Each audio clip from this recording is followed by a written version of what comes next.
As we have discussed previously, I am recording some videos for you, and I apologize for any noises, and I have to do it while I'm in the hotel room.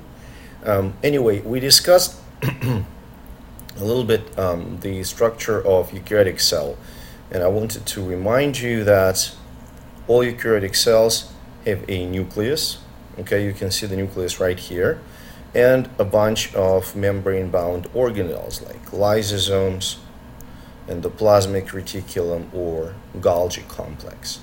We also have discussed that structures like mitochondria, shown here, they were formed as the result of endosymbiosis, meaning that the ancient prokaryotic cell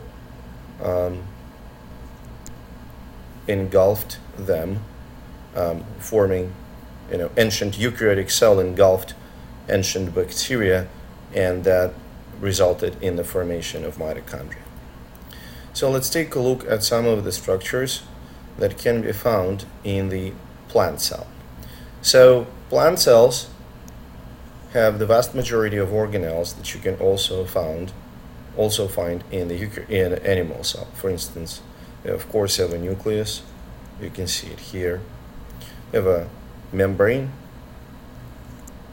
Okay. They have cytoskeleton. They have ribosomes, shown here. They have endoplasmic reticulum here. They also have some structures that are not common for animal cells. For instance, they have a cell wall. Here, this green layer is a cell wall. Cell wall is responsible for the structural stability of the plant cells. Cell wall makes plant cells more sturdy, and that explains the structural differences between the plant and the animal. Inside of the plant cell, you can also find a central vacuole. It's right here, that blue structure in the center. So central vacuole contains water, nutrients. It also maintains the cell shape by providing a certain turgor, internal pressure, to the cell. Here, this green structure is a chloroplast. Chloroplast is responsible for the process of photosynthesis. I don't think we have discussed it, but as you all know, plants can use carbon dioxide and water and convert carbon dioxide and water into various sugars, various carbohydrates, therefore conserving the light energy in the energy of the chemical bonds. These sugars can be then stored by the plants. They can be used by the plant, or they can be eaten by the organisms that consume plants. For instance, when you eat a sweet apple or banana, you're basically eating carbohydrates that were synthesized in the process of the photosynthesis. Just like mitochondria, chloroplasts originated as bacteria that were originally engulfed by eukaryotic cells. So they are also an example of endosymbiosis. One of the key structures that is found in any cell is the cell membrane. Cell membrane essentially provides a barrier between the inside part of the cell, the cytosol, and the extracellular fluid, whatever is outside of the cell. Membrane is composed of phospholipid bilayer. Here you can see one layer of phospholipids and another layer of phospholipids. Not only phospholipids can be found in the bacterial membrane, you can also find structures like various proteins, like this protein or this protein, lipids, cholesterol, and carbohydrates or sugars. You can see cholesterol molecules here, lipids here. It's important to remember that a typical phospholipid molecule consists of the hydrophilic polar head, shown in blue, and hydrophobic tail. Hydrophilic polar heads are oriented towards the water-containing cytosol or water-containing extracellular fluid, so they are facing either inside or outside of the cell, while hydrophobic non-polar portion of the membrane form some kind of a sandwich inside the bilayer. Plasma membrane is not solid structure.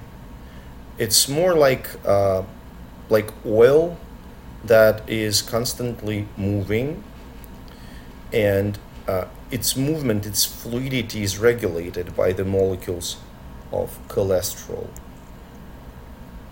Cholesterol is essential for the regulation of the membrane fluidity, regulation of the cell shape, regulation of the transport across the membrane. Proteins that are anchored in the membrane are often called integral or transmembrane proteins. You can see some examples here, like this channel protein. Here are most likely the signaling proteins. You can see one here and one there. So all these proteins, hold on a second. I'm going to erase it and highlight it again.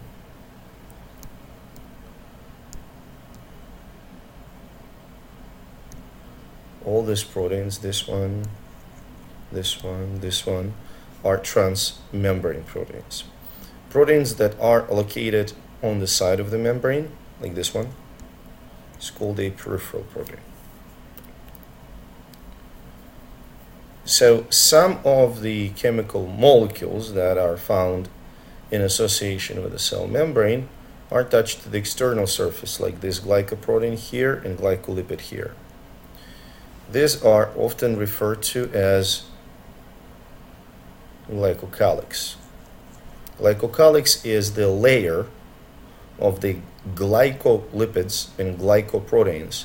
So glycolipid is a merge between the sugar and the fat molecule, and glycoprotein is the merge between the sugar and the protein.